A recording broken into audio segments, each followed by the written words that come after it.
Hi, everybody. So last week you learned a little bit about what emotional intelligence is, and hopefully you spent some time answering the questions, taking the quiz, looking at all those faces, and learned a little bit about yourself. If you're like me, I was shocked at some of the things that I saw on there and had a little bit of trouble deciding what emotion I was seeing. But this is very important both in your work life and your personal life to be able to read people's faces and their body language and understand what you are seeing. So I hope you enjoyed taking that quiz. I hope you learned something about yourself. And I just want to refresh your mind with this slide that emotional intelligence is your ability to recognize and understand the emotions that you're feeling or the emotions of others. How do you manage those? How do you influence those emotions that people have? And how that goes into your daily job.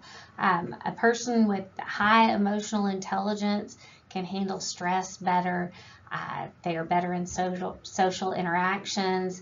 They make thoughtful and clear decisions and are also able to communicate better and understand the situation and communication. So I hope you enjoy this series, and we are going to quickly just remind you of some of the faces that you saw while you were taking that quiz. And a couple that were tricky for me is happiness versus love, that head tilt, those little nuances. Contempt was a little bit tough. There were several of them that I thought were really tough during that quiz, but I hope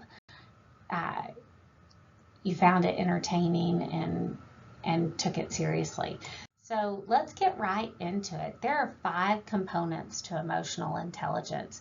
And the first one is self-awareness and understanding your own emotions and how your emotions, your facial expressions, your body language, how that affects someone else, how it affects your coworkers or how it affects patients. And being able to understand that about yourself and to be able to be aware of your own expression.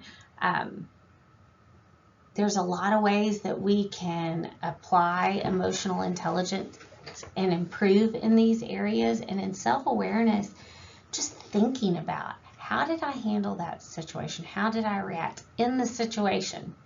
What is this saying? What is this saying to the person across from me?